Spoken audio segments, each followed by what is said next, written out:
And we welcome you back to another exciting and action-packed edition of SportsZone, ATV's, I think, only sports show, so we're awesome. I am Ben Florence, playing the role of host. We got Rebecca Escala with us. We got Dylan Choate with us. You know who he is. We're going to start off with the action that happened last night. We're taping on Tuesday. Last night was Monday. Therefore, it was the national championship game. Action-packed game in Indianapolis, Duke, Wisconsin. It was a bit of a seesaw affair. Wisconsin jumped out to an 8 or 9 point lead in the second half, and then Duke went on a big run. So all in all, it was the Duke Blue Devils winning their first championship since the last time the Final Four was in Indianapolis, which was 2011, which was the famous, or 2010, which is the famous Gordon Hayward shot. A half-court shot that did not go. Dylan, what is your kind of reactions to the game last night? It really had a little bit of everything. Some Duke guys didn't play as well. Kaminsky had a big night, but yet Duke prevailed. No, the last night's game, as we talked about earlier, unfortunately I missed a good portion of the game, but was able to read up on it, catch some highlights, see ESPN, and watch at least the last 15 minutes of it. And this game was back and forth the entire time. I think in the first half there was 13 lead changes or something like that, something ridiculous. Some players were in foul trouble, some players were getting physical that we didn't usually see. Jones went off in the second half completely. Great storylines from this game, and like you said, Wisconsin being up 9 points in the second half and then blowing that lead. Some calls by the officials that we're going to be talking about for probably months on end now.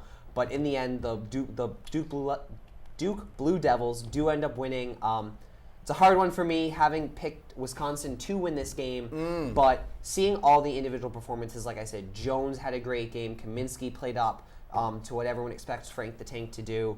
And the back-and-forth game is exactly what you want in a championship game, no matter which way it goes. Yeah, and, for Duke, a key player in their second-half run was a freshman named Grayson Allen. Mm-hmm. And, unlike the other freshmen, Jahlil Okafor, who, as I mentioned, not a great game. Justice Winslow struggled a little bit.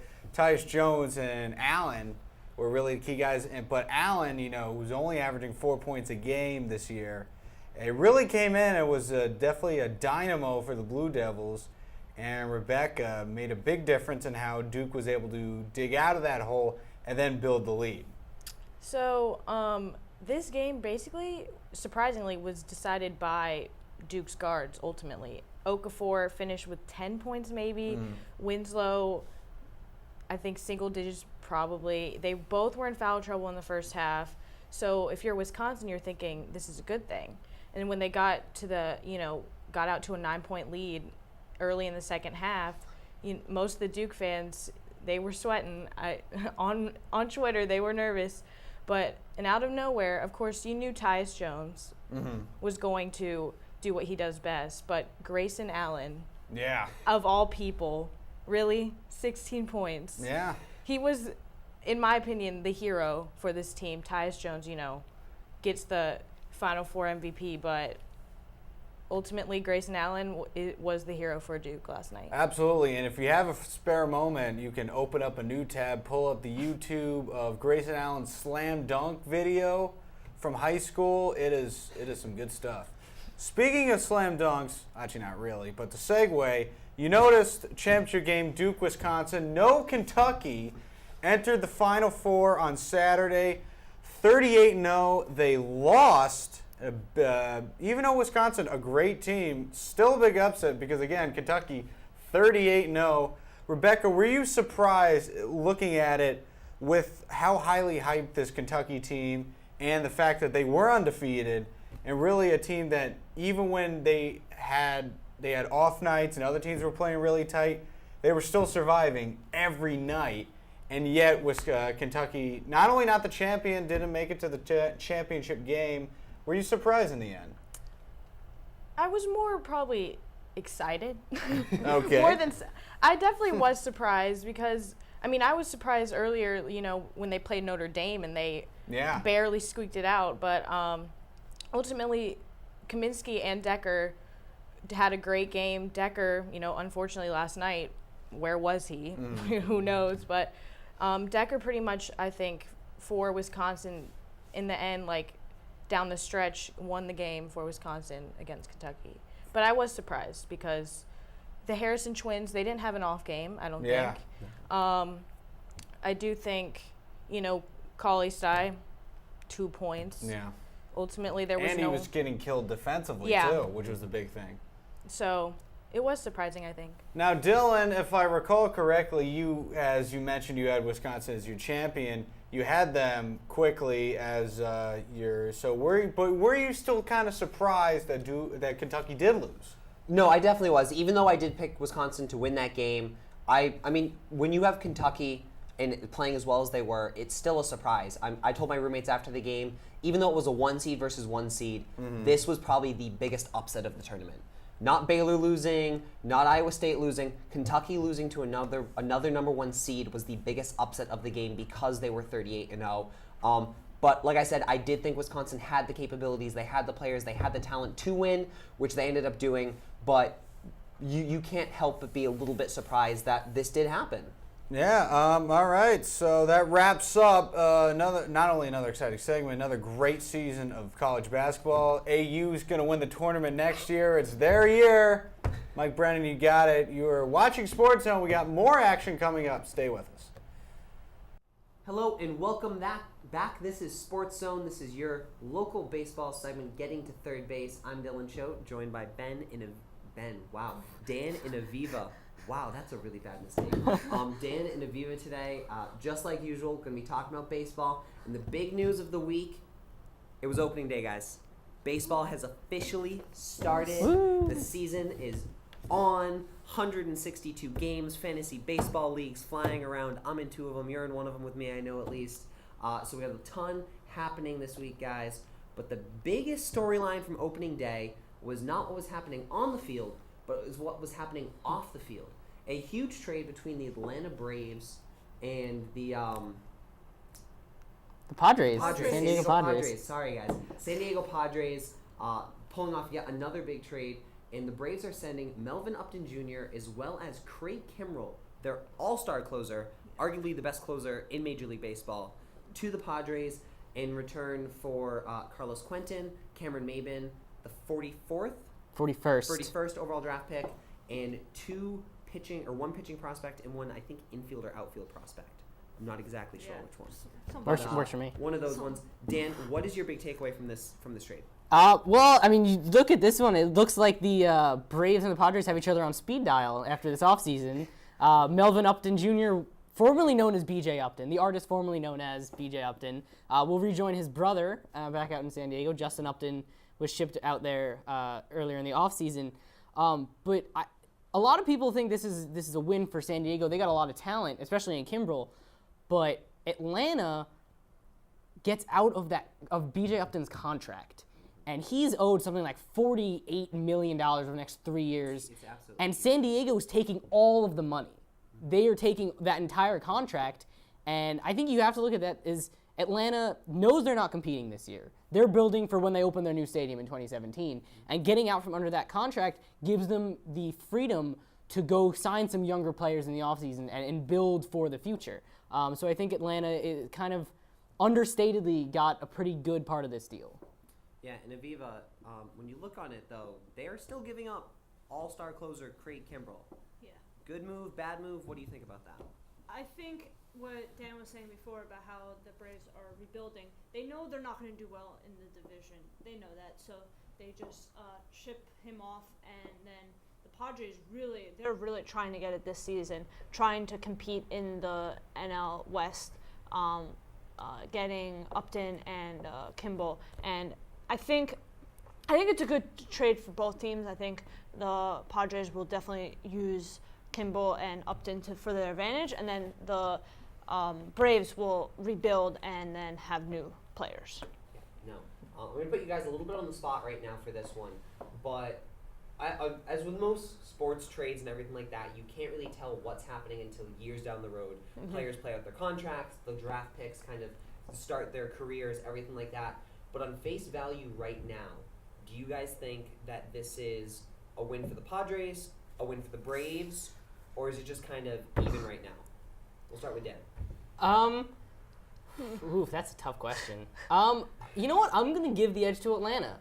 As good as Kimbrel is, and he's phenomenal, he might well be the best closer in the game. Not sure how many years are left on his contract. Melvin Upton Jr. has been really bad in Atlanta. That's just flat out, he's just been really bad. He was really good in Tampa Bay and just has not lived up to his contract in Atlanta. And if that's the player that San Diego is getting, then it cancels out a lot of the good you get with Kimbrel. Whereas Atlanta, I think, has a chance now to really build into a much better team down the line. So I'm going to give the win to Atlanta. Aviva, what do you think? It's a tough one because you have two teams that one that's trying to rebuild and getting rid of all the contracts, and one that's really trying to push this year. In that sense, I think that the Padres have this advantage if they really are gonna compete in this division this year. I think they have the advantage. Hey, yeah, I mean, we'll see what happens once everything gets drafted. I'm gonna agree with Dan on this one. I think the fact that Kimbrel is, I would say, best closer in the game. Aroldis Chapman's probably second right there. But Melvin Upton Jr. is nothing. They pretty much, the only thing the Padres got was one player, best closer, and the Braves get 2 outfielders, 2 prospects, and a draft pick in the future. So whatever they can do with that, even though they dropped one of the outfielders, I think that this is a win for the Braves right now. But unfortunately, that is all the time we have to talk about baseball today. We will be back next week talking about more once the season progresses. You know there'll be more storylines. Keep watching. This is SportsZone.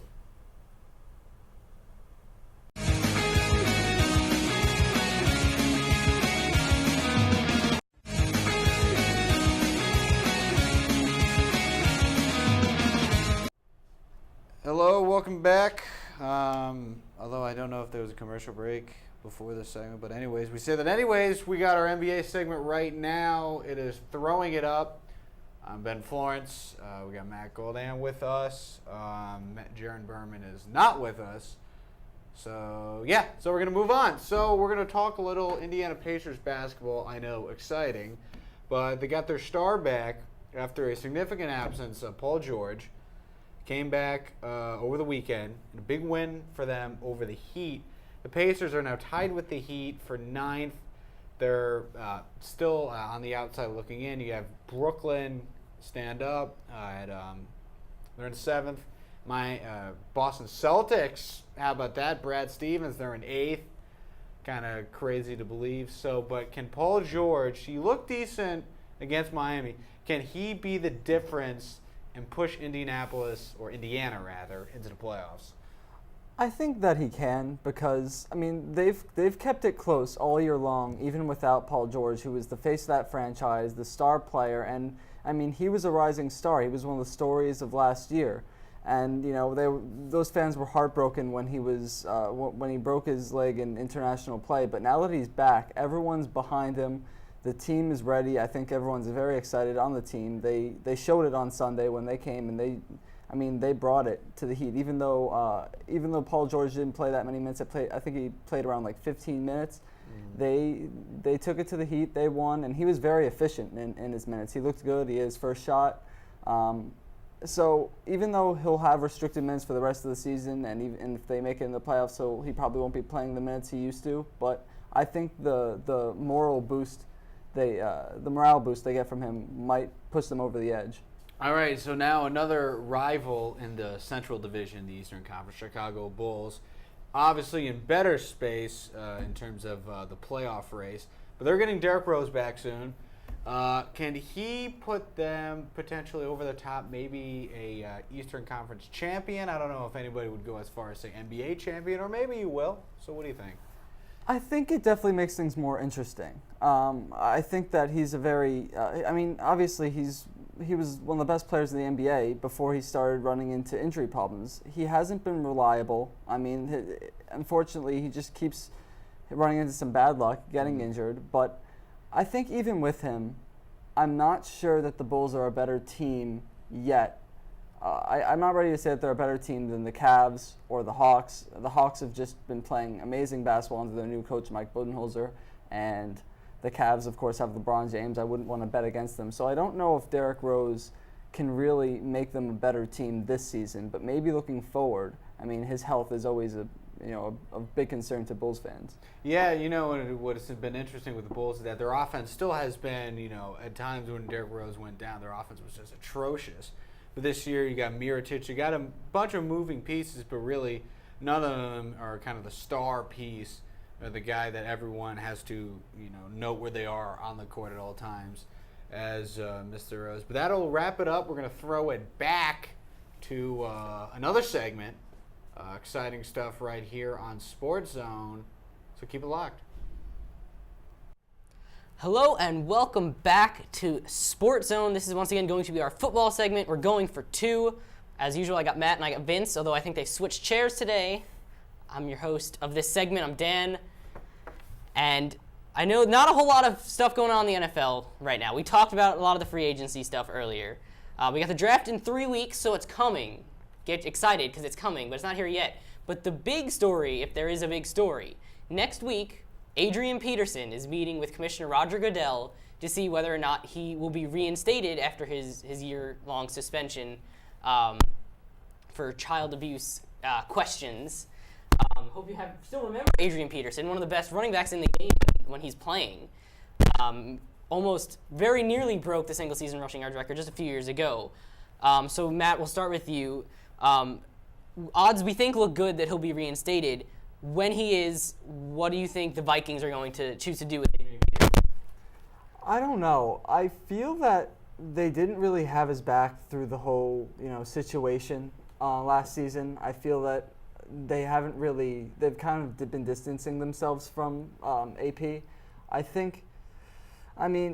He's been trying to, curry favor with all the people in the NFL and, around the league, but I think that they're going to choose to let him go because they don't want the baggage associated with all the stigma from the courts and the whole situation from last season. So I think that they're going to let him go and he'll have a new team next season.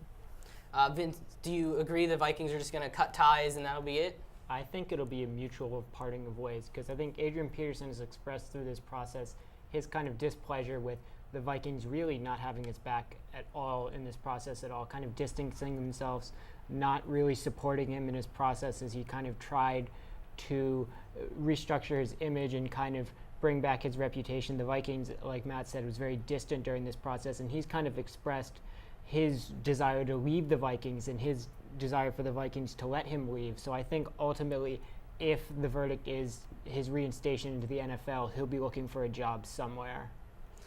All right, so we think the Vikings are going to cut ties, so we'll start with Vince on this one. Do you think there's a team that jumps out at you as a favorite to sign him? A lot of people think Jerry Jones is cooking something over there in Dallas. Is there a team that jumps out at you as a favorite?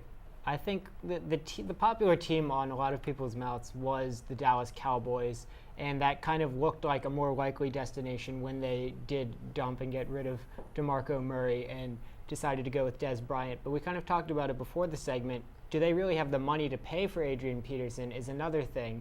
They maybe restructured Tony Romo's deal. Dez Bryant's going to get a max deal because he's got the franchise tag. There's not a lot of money for them to throw around for Adrian Peterson, who's probably not going to go for low-caliber money. He's going to go for big-name money because he is a big name.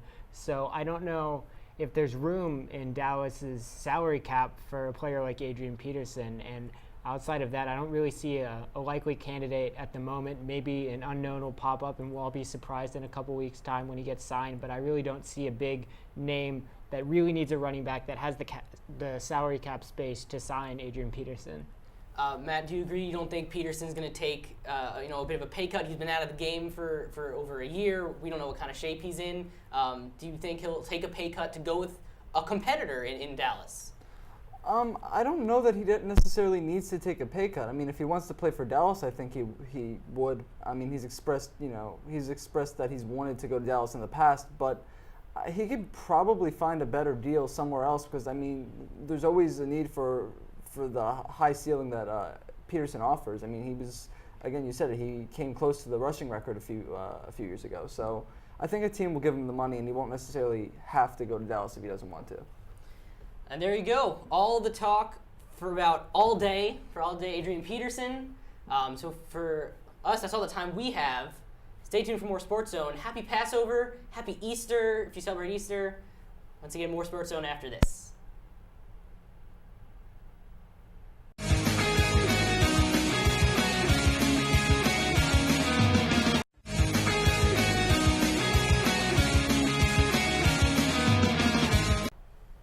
And we welcome you back to Sports Zone. Nice little commercial break because we love commercials. We got thumbs up, thumbs down, our favorite segment ever of what is good or not. Dylan Choate, as always, has got the floor. Starting it off, I'm going to start with thumbs down this week. First thumbs down, we've talked about it already. Duke beating Wisconsin. As you guys know, I had Wisconsin winning that game. It was I don't want to say heartbreaking because I don't have any personal attachment to either of these teams, but I really would have liked to have seen Wisconsin pull that game out. Frank Kaminsky, everything that he's done this year, I would have loved to have seen that. So I'm going to give a thumbs down to that. I mean, thumbs up to the Duke team. They played great. Both teams did, but thumbs down to my bracket not working out that way. Thumbs down's also going to go to Ian Desmond and Dan Ugla. Don't know if you guys saw the opening game debacle of that pop fly error that then turns into 2 unearned runs. Scherzer could have been out of that inning. Scherzer would have had a no-hitter at that part of the game. That first hit by Ike Davis drove in those 2 runs off the error. Inning would have been over, everything like that. So thumbs down to that. Thumbs up, I will have to go to my bracket. I think if we look at the Sports Center pool, we're going to have to look at it again. Yeah, but I think I am number 1 right at the top of that. Matt right there on camera right here, I think was right behind me. I was but last. I pulled that out. I got the number 1 seed. I went out big. But so there's that. Thumbs up is also going to go to my brother. 2 reasons. He's a senior in high school, recently just sent in his college decision. He's going to be going to Worcester Polytechnical Institute for engineering. So good luck to him. Also, for his suggestion of saying that Wisconsin was going to beat Kentucky, I talked to him before I made my bracket. I talked to him during my bracket. I talked to him during the games. And after the Kentucky-Wisconsin game, he asked me, would you have ever put Wisconsin winning if I hadn't told you how good they were? And I told him, no, probably not. So thank you, Ryan, for doing that. Thumbs up, big thumbs up to you right there. Also thumbs up to the Red Sox, killing it on opening day. 8-0, Pedroia with 2 home runs, Hanley Ramirez with 2 home runs, including a grand slam in the 9th inning. So big thumbs up, big season for the Red Sox. Going to be AL East division winners. And Rebecca, what do you got? So first thumbs up goes to, this is my first time on this segment, so Yeah. this is exciting. Then I'm going to go thumbs down to one of the same ones Dylan had. Yes. Duke winning. Oh. I'm a UNC fan, so this was We're it was Silas. awful to watch, really. My bracket was already dead, so there was no attachment there, but now they have, 5 titles as well as UNC, even though I count the one in 1924 before the NCAA tournament was a thing. As we you have should. 6, So that's a thumbs down. I guess another thumbs up would be tomorrow, AU Women's Club Volleyball Team, aka what I'm on. We're going to Kansas City for the Nationals tournament. KC. Yeah, KC. Love it. So we'll be playing, some big public universities. So hopefully we'll, survive. And I guess my last thumbs up would go to the 2015-2016 preseason rankings that are very early. But they have UNC projected as number 2 overall. Everyone's coming back, so watch out. 2015 or 2016 champions might be Tar Heels. Or they might not. All right. So as of right now, I can't think of any thumbs down. But hey, you never know. I always do this on the fly. First thumbs up is going to go to LinkedIn. I joined LinkedIn last Wednesday. I think I'm connected with Dylan. That's why I got the connection. Been going ham on it, and it's been great. LinkedIn, tremendous stuff. Another thumbs up is going to go to, even though it's going to rain later in the week, we finally had some really nice weather. Mm-hmm. Been warm. Finally got rid of that winter crap, but we're going to get some rain, so that kind of sucks. And then the third thumbs up is going to be a little bit of story, something happened earlier today, so I'm in the building. Some of you may know I intern over the good folks at NBC News over in Nebraska. It's a long commute uphill of a walk. And so I'm usually on Tuesdays I leave early to come to the show, so I'm coming out of the entrance, or not actually the entrance, the stairwell.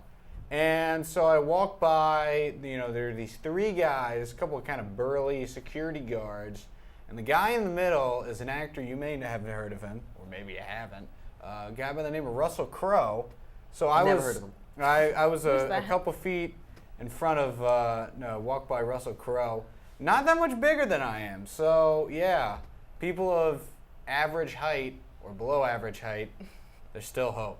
Are you saying you have an acting career ahead of you? I do not, Okay. but I'm saying that, yeah, sometimes when you leave work early, you can walk by people that are kind of famous. So leave work early. Yes. Okay. The moral of the story, leave work early, and we're going to leave this segment early because they're about the flashlight, so it's not even that much early. So I want to thank everybody that contributed to the show this week, all the people in the back, operating camera, people up here. You're all spectacular in your own right. I am Ben Florence. Thank you for watching SportsZone. For more, go to auatv.com. We will see you next time.